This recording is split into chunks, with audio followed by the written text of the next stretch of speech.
ખરેખર આખા ગુજરાતની અંદર ડુપ્લિકેટ સિવાય કાંઈ ખાસ છે નહીં. ચારે બાજુ ડુપ્લિકેટ. ભાજપના વોર્ડ પ્રમુખ જો ડુપ્લિકેટ જન્મ મરણના દાખલા ખોટા કઢાવી લાગે, આનાથી વિશેષ કોઈ ન હોઈ શકે.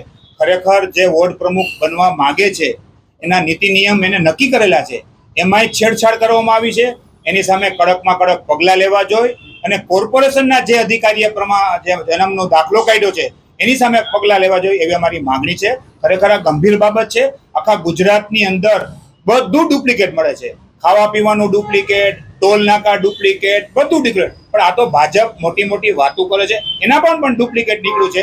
ખરેખર આ ગેરવ્યાજબી વાત છે. દસ્તાવેજમાં છેડા કરે છે અને જન્મ મરણના જે અધિકારી છે એને પણ આમાં સુધારો વધારો કર્યો છે, એને પણ સસ્પેન્ડ કરવા જોઈએ એવી અમારી કોંગ્રેસ પક્ષની માંગણી છે. ખરેખર અમારે તો કોંગ્રેસ પક્ષની પોલીસ કમિશનરને પણ આજે આ બારામાં રજૂઆત કરવી છે કે જે તે જન્મ મરણના અધિકારી છે એને ચેડા કર્યા છે એની સામે ગુનો દાખલ કરવો જોઈએ એવી અમારી માંગણી છે. કલેક્ટરને કોંગ્રેસ પક્ષ દ્વારા અને પોલીસ કમિશનરને એક પત્ર પાઠવવામાં આવ્યો છે કે આ જમીન કૌભાંડ છે, 20,000 કરોડનું કૌભાંડ છે. બહારના લોકો અહીંયા રહેતા હોય, જેના મકાન એમને બંધ પડેલા હોય, એના ખોટા દસ્તાવેજ કરવામાં આવ્યા છે.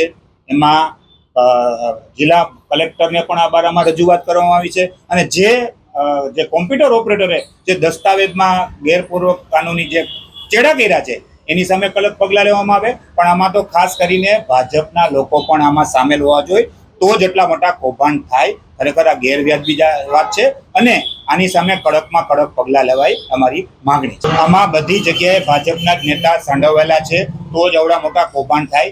નાના કોઈ કોમ્પ્યુટર વાળાની એની કોઈ હેસિયત નથી, પણ આમાં મોટા લોકો ભાજપના લોકો સામેલ છે એવી અમારી માંગણી છે.